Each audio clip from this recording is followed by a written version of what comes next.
Okay, stay going. What came tumbling down was just, there was that huge piece over there, it broke. And okay, so now I've got about, 3/4 of the room torn out in the ceiling. And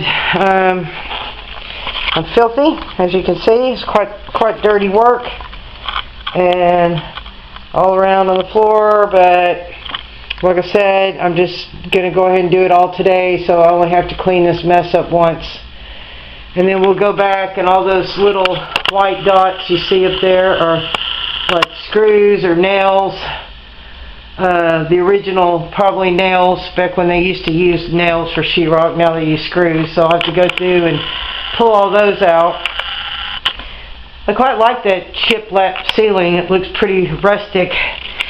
Anywho, thanks for watching. This is, I guess, video 3 of restoring this old house that we're working on. And,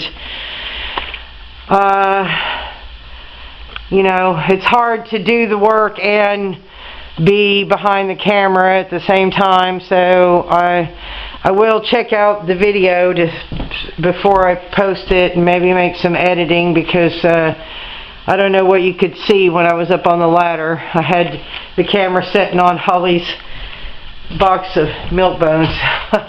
It even kind of looks like her on the cover.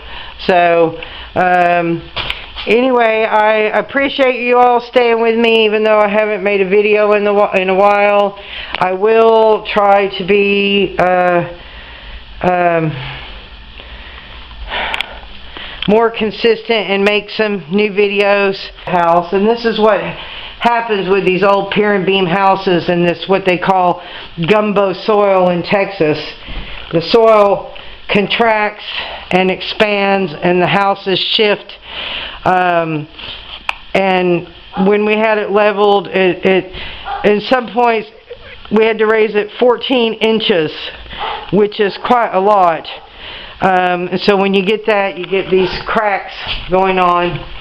Now these will just fix, because there's nothing wrong with that. It's level now, but that's what happened when we leveled it.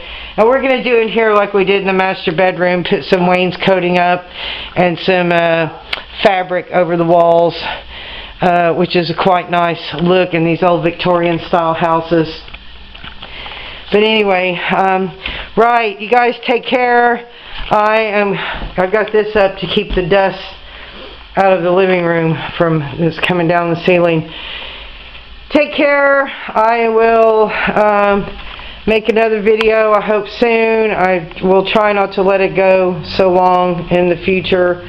But this is why I've been doing stuff like this, and some of you may find it interesting, others of you may not.